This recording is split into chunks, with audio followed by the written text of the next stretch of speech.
আমার বাঁচিয়ে দাও তোমরা। স্বামীকে না বাঁচালে আমরা খেতে পাবো না, হাঁটতে পাবো না, কিছু করতে পাবো না।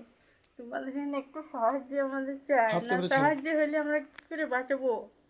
আর পয়সা নাই নেই, ঘরে আছে যা পয়সা ছিল সব দেওয়া হয়ে গেছে, আর দেখাইতে পারছি না, দেখাবার টাকাও নাই, পয়সাও নাই। যে করো, তোমাদের এখানে সাহায্য চাইছি।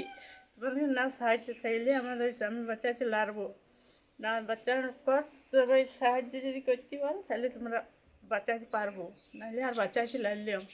আমার ঠিক। স্বামী একধারে পায়ে হাত পা একবার প্যারালাইসিস হয়ে গেছে, চলতে ফিরতে লাগছে, টাঙিয়ে টুঙিয়ে নিয়ে আসা ভীষণ কষ্ট হচ্ছে আমাদের।